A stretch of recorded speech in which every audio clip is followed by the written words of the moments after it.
Hi అందరికి. మొన్న ఒక గ్రూప్ 1 రీల్ పెట్టాను. సో చాలామంది డిఎం చేశారు, అన్న ఇంకా టిప్స్ చెప్పండి అని. నేను గ్రూప్ 1 మెయిన్స్ రాసినప్పుడు నా స్కోర్ 425. నేను జస్ట్ ఒక 3 to 4 months చదివాను, లైక్ ప్రిలిమ్స్ తర్వాత స్టార్ట్ చేశాను. సో నేను కొన్ని మిస్టేక్స్ చేశాను. సో నెక్స్ట్ టైం ఎవరు అలా చేయకూడదని అప్పుడప్పుడు కొన్ని టిప్స్ చెప్తుంటా.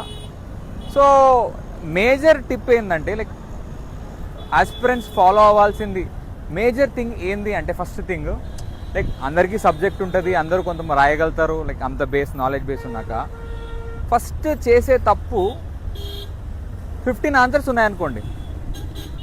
ఈరోజు పేపర్లో, క్వాలిటీ పేపర్లో 15 ఆన్సర్స్ ఉన్నాయి. అందరు చదువుతారు, చదివి టైం మేనేజ్మెంట్ తెలియక, ఒక ఆన్సర్కి ఎంత ఇవ్వాలో తెలియక అరౌండ్ 10 to 12 minutes ఇవ్వాలి. అంత ఇవ్వకుండా నేను బాగా రాస్తాను, నాకు ఎక్కువ మార్క్స్ వస్తాయని 15 minutes అట్లా తీసుకుంటారు. సో ఫైనల్గా వచ్చేసరికి వాళ్ళు మ్యాక్సిమం 12-13 రాయగలుగుతారు. ఫర్ సపోజ్ 12 బాగా రాశారు అనుకోండి, 12 బాగా రాశారు మీరు. 12 బాగా రాస్తే యావరేజ్గా మీకు ఒక 7 వేసుకుంటూ వచ్చారు. యావరేజ్గా 7 అంటే మీరు బాగా రాశారు. సో మీకు ఎంత స్కోర్? 84 వస్తుంది. మిగతా 3 మీరు అటెంప్ట్ చేయలేదు. సో మీ స్కోర్ 84.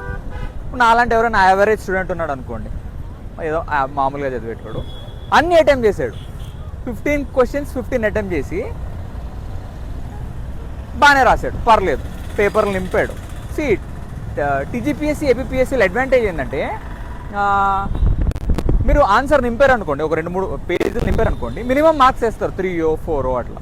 సో ఇక్కడ మీకు యావరేజ్గా ఒక 6 వచ్చాయి అనుకోండి. కొన్ని బాగా రాశారు, 8 అట్లా వచ్చాయి, మిగతా 4-5 వచ్చి యావరేజ్గా 6 వచ్చాయి. మీరు 15 నింపారు, 15 into 6 ఎంత? ఈ రోజు పేపర్లో 90 మార్క్స్. సో బాగా చదివిన అబ్బాయి ఓన్లీ 12 ఆన్సర్స్ రాశాడు, 84 వచ్చాయి, మీకు 90 వచ్చాయి, అన్నీ నింపారు మీరు, లైక్ యావరేజ్గా రాశారు.